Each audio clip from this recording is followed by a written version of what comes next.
परमेश्वर के धन्य नाम की महिमा हो। और एक नया दिन प्रभु ने हमें दिया है कि हम उनके पवित्र उपस्थिति में, उनके वचन के निकट हम अपने सभी श्रोतागणों के साथ उपस्थित होने पाया। मैं धन्यवाद देता हूं प्रभु को। और खास करके आज का सार्थक जीवन का 64 पार्ट में हम लोग आगे बढ़ेंगे। और आज का 64 पार्ट का जो शीर्षक है वह विश्वास द्वारा धार्मिकता इस प्रकार से है। और से आज का वचन हम रोमियो का पुस्तक उसका 3 अध्याय 31 वचन में इस प्रकार से लिखा है, तो क्या हम विश्वास के द्वारा व्यवस्था को व्यर्थ ठहराते हैं? कदापि नहीं, वरन व्यवस्था को स्थिर करते हैं। Do we then make void the law through faith? Certainly not. On the contrary we establish the law. May God bless us as we read and hear this word.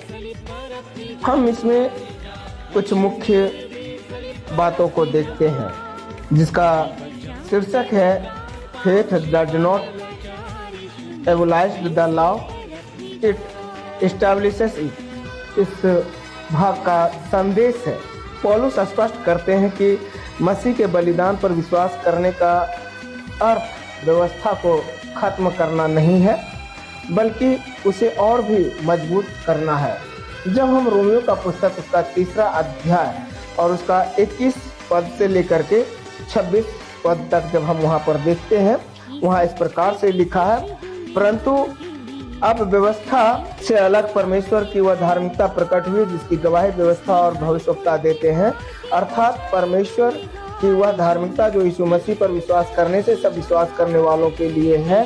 क्योंकि कुछ भेद नहीं, इसलिए कि सबने पाप किया और परमेश्वर के महिमा से रहित हो गया, परंतु उसके अनुग्रह से उस छुटकारे के द्वारा जो मसीह यीशु में है सेतमेत धर्मी ठहराए जाते हैं। उसे परमेश्वर ने उसके लहू के द्वारा जो मसीह यीशु में है, उसे परमेश्वर ने उसके लहू के कारण एक ऐसा प्रायश्चित ठहराया जो विश्वास करने से कार्यकारी होता है, कि जो पाप पहले किए गए और जिन पर परमेश्वर ने अपनी सहनशीलता के कारण ध्यान नहीं दिया के विषय में वह अपनी धार्मिकता प्रकट करे।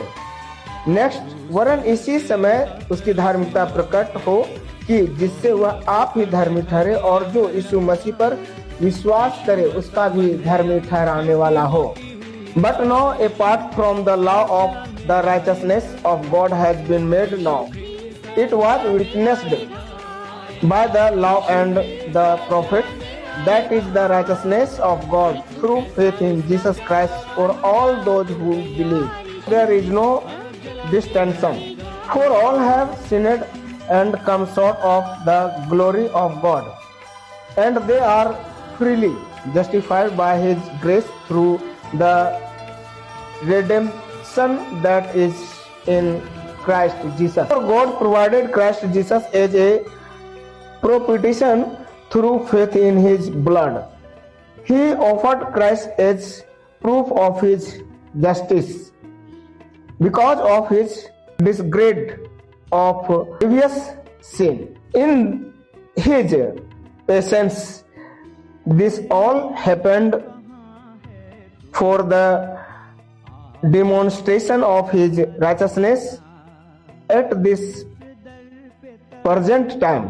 This was so he could prove himself just and to show that he justifies anyone because of faith in Jesus. पौलुस इस बात को बताता है, वो कहते हैं कि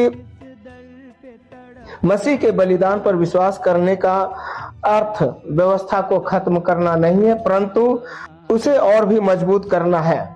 विश्वास हमें परमेश्वर के मानकों से मुक्त नहीं करता, बल्कि हमें उनके करीब लाता है। Paul clarifies that trusting in Christ's sacrifice doesn't overthrow the law, it confirms it. Faith is the means of atonement, not a license to ignore God's instruction. वहां पर बताया गया है। दूसरी बात हम देखते हैं धर्मी ठहराना। हम अपने कर्म से नहीं, मसीह पर विश्वास के द्वारा हम धर्मी ठहरते हैं। जैसे कल के बोले गए झूठ की कीमत आज सच नहीं चुका सकता, वैसे ही हमारे काम पाप का कर्ज जो मृत्यु है नहीं चुका सकते। Romans chapter 6 verse 23।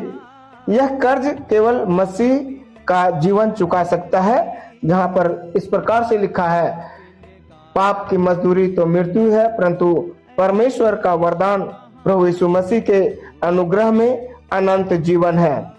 For the wages of sin are death, but the gift of God is eternal life in Christ Jesus our Lord. Means हम अपने कर्मों से नहीं बल्कि मसीह पर विश्वास से धर्मी ठहरते हैं। जैसे कल बोले गए झूठ की कीमत आज का सच नहीं चुका सकता, वैसे ही हमारे काम पाप का कर्ज मृत्यु नहीं चुका सकते।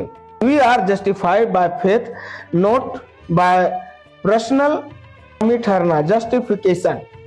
हम अपने कर्मों से नहीं। रोमियो 6:23 में इसी प्रकार से लिखा है, पाप की मजदूरी तो मृत्यु है, परंतु परमेश्वर का वरदान प्रभु यीशु मसीह के अनुग्रह में अनंत जीवन है। For the wages of sin are death, but the gift of God is eternal life in Christ Jesus our Lord. We are justified by faith, not by personal worthiness. Just as doing good today cannot pay for yesterday's sins, only Christ's life can settle the debt of sin, which is death. Thirdly, सप्त की पवित्रता, the holiness of सप्त। सप्त केवल एक नियम नहीं बल्कि सृष्टि के समय से पवित्र किया गया दिन है। उत्पत्ति उसका 2 अध्याय का 1 से लेकर के 3 पद तक हम वहां पर जब देखते हैं उत्पत्ति उसका हम लोग पढ़ेंगे। इस प्रकार से देखते हैं कि इस तरह आकाश और पृथ्वी और उसकी सारी सेना का बनाना समाप्त हो गया।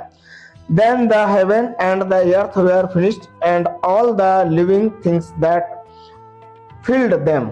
Second verse, और परमेश्वर ने अपना काम जिसे वह करता था 7वें दिन समाप्त किया और उसने अपने किए हुए सारे काम से 7वें दिन विश्राम किया।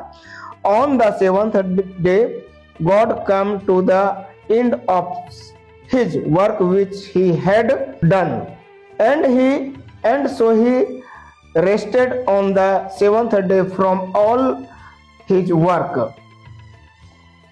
Third, और परमेश्वर ने 7वें दिन को आशीष दी और पवित्र ठहराया क्योंकि उसमें उसने सृष्टि की रचना के सारे काम से विश्राम लिया। God blessed the 7th day and sanctified it, because in it he rested from all his work which he had done in his creation. Sapt, the 7th day, Sapt is a sign of sanctification since creation. Genesis chapter 2 verse 1 to 3. It remains a vital reminder of God as our creator and redeemer, a practice upheld by Christ and the early church. Thirdly, हम इस भाग में our duty, हमारा कर्तव्य के विषय में देखते हैं। आज्ञा पालन हमें बचाता नहीं, लेकिन यह परमेश्वर के प्रति हमारा कर्तव्य और प्रेम व्यक्त करने का सही तरीका को बताते हैं। जब हम लूक चैप्टर 17 वर्स 10 को इस प्रकार से लिखा, इसी रीति से तुम भी जब उन सब कामों को कर चुके हो जिसकी आज्ञा तुम्हें दी गई थी, तो कहो हम निकम्मे दास है कि जो हमें करना चाहिए था वही किया है। Even so you also, when you have done everything that you are commanded, should say, we are unworthy servant. We have only done what we ought to do.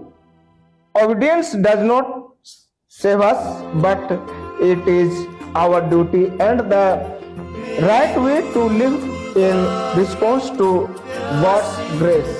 मनुष्यों की बनाई परंपराओं के बजाय पौलुस के अनुसार कहता है वचन के उस सत्य पर चले जो हमारे विश्वास को व्यवस्था से जोड़ता है। Instead of following human tradition, let us return to the biblical truth, the unit faith with God's divine now. If this message bless you today, please like, follow and share it with others. Your support strengthens word ministry and helps spread God's love further. Jai Masih, praise the Lord. Thank you.